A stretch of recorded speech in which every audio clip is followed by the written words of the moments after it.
You're looking at a 1960 Buick Electra 225 Riviera four-door hardtop sedan.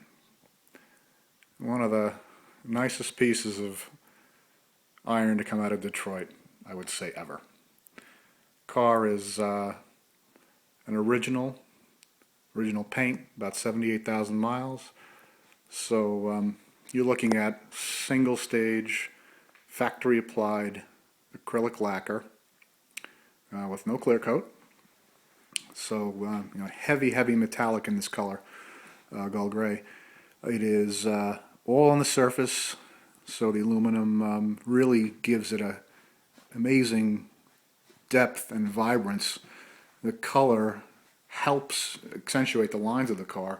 All the contours and curves are kind of highlighted by the metallic in the paint.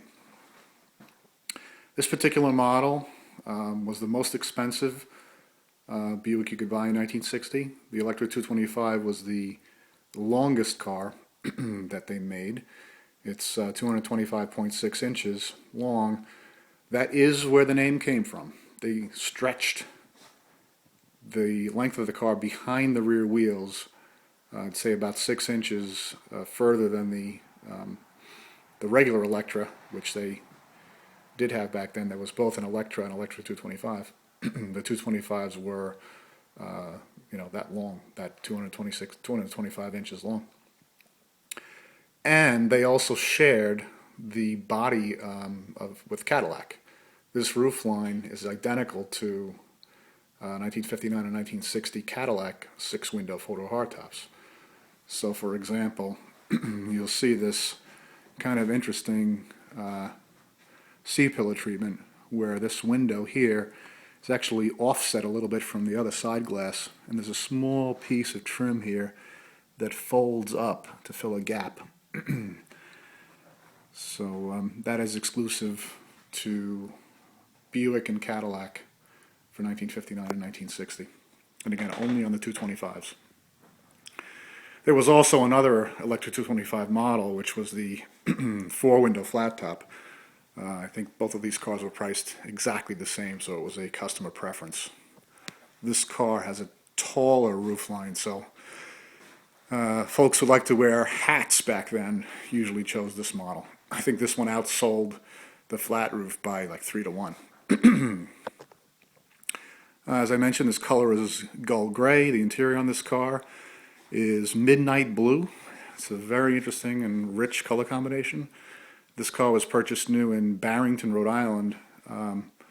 It still has the original dealer sticker on it, but it's kind of difficult to show you right now. It's behind this taillight here, identifying where it was purchased. These hubcaps are standard on the Electra 225. They're called the Super Deluxe wheel cover. Quite a nice design. They're actually meant for Chevrolet pickups in the early 50s, but somehow never made it to that kind of car. They ended up being taken off the shelf at GM and brought back and introduced on the 1960 Buick. Available in two styles. They had a plainer version without these fins and without this ribbed ring about the center. Each one of these fins has super fine ribs in the end of it, on this surface right here, and which is matched to the ribs on this center ring. So a pretty exquisitely detailed wheel cover. These tires on this car are exact reproductions of the original. These happen to be 820 15 BF Goodrich bi-ply tires with a 2.5-inch white wall. So technically speaking, this would have been an optional size because the exact original size was 815. So this brings the car up a couple of inches, or maybe, I don't know, maybe about an inch. So the car sits a little taller. The original paint on this car actually came out pretty good. It was just detailed. I did the work on it. And pretty good depth and shine still, considering You know, it's 50-year-old paint with no clear coat. After looking at the car from tip to tip, I think it's completely original. Every panel matches. All the, I guess, say the deterioration that was here before it was buffed was very even. So I'm confident you're looking at a completely original car. And that's pretty much it.